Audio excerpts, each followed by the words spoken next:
Hi, everyone. Let's talk about the dreaded freeze. Hello, darkness, my old friend. So, we all know the freeze. You shuffle the deck, you talk to the corner, you introduce yourself, you draw the first card or two, and there's nothing. You got nothing. You don't know what to say.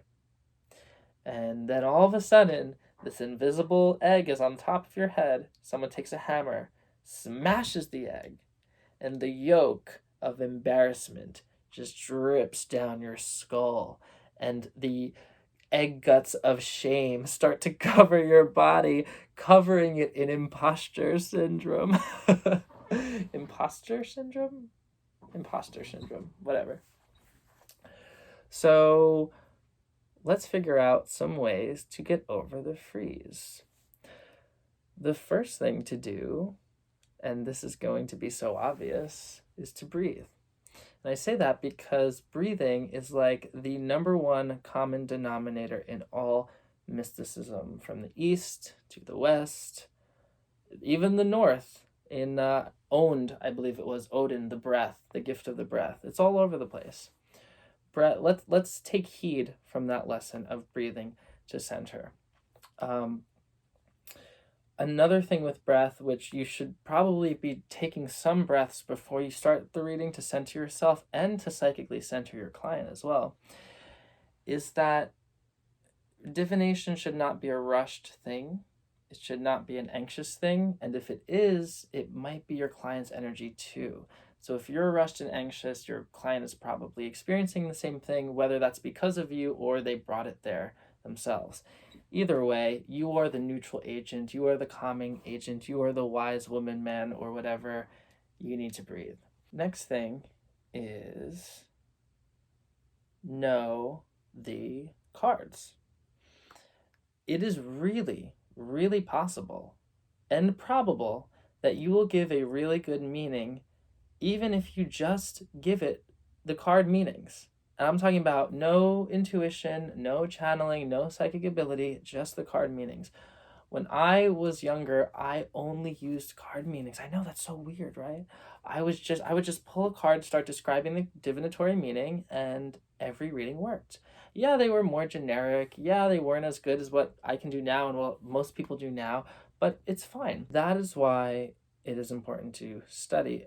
And to further that, I would recommend that you not just study the meanings, but the esoteric correspondences. So, my next point is esoteric correspondences. Now, I'm not saying every reader has to have esoteric correspondences under their belt, but I am saying that it can only help you by giving you more pathways of associations between cards, between the esoteric ingredients in the tarot, and it will only increase your divinatory and symbolic vocabulary so that if you are stuck, if you are frozen. So, an example, you pull the Nine of Cups, you don't know what to say. Well, with your correspondences, you can start by saying, well, it's a 9. So 9 is the last single digit number. So it looks like you're coming to an end of something, a conclusion. Congratulations. What kind of conclusion? Well, it's a Suit of Cups. So an emotional conclusion. It's a Suit of Cups, and maybe you are finally fulfilled, happy with where you are in a relationship or with family. Also, this card is Jupiter in Pisces. So Jupiter is a greater benefic, and Pisces is very psychic. So you can say, oh, it looks like an expansion of psychic awareness, or maybe something you've always wanted, something you've always desired, had an emotional connection to. That's where the esoteric correspondences really can come into play. Another thing you can do is to just start talking. I know that sounds really crazy, and this can sometimes lead into channeling, but if you just start talking, just start making noise, something's going to come out. And what I think happens is when you connect with your body, when you connect with your voice, you think less and you flow more. So the thinking mind, which is what I would call the ruach in my system, is a lot of the time is kind of trying to take over everything. It's trying to hijack the whole body, mind, spirit system. And when you connect with your body, with your breath, And with your voice now, too, you're kind of helping balance it. It helps that mind recede down the line, and it brings everything else together and kind of lets your subconscious go to work. This is connected to something called Psycho-Cybernetics, which is a really fun book I read. I highly recommend it. And it's all about the unconscious body and mind doing the work for the conscious mind. Whereas if the conscious mind is trying to do it, it might not get done. Let the unconscious mind do it. In the same way that it's easy to walk, it's easy to stand, and it's easy to breathe. We don't have to think to breathe. We don't have to think to beat our heart. We don't have to think to give a reading. Well, not all the time. So, my last point is maybe controversial, but I do believe that it's okay to tell your client, hey, I got nothing. And ask them to put their walls down, ask them a question, ask them if they're afraid of something. Just be honest with them and say, hey, nothing's coming through. And then from there, you can shuffle again, or you can do a different spread, or you can make another choice.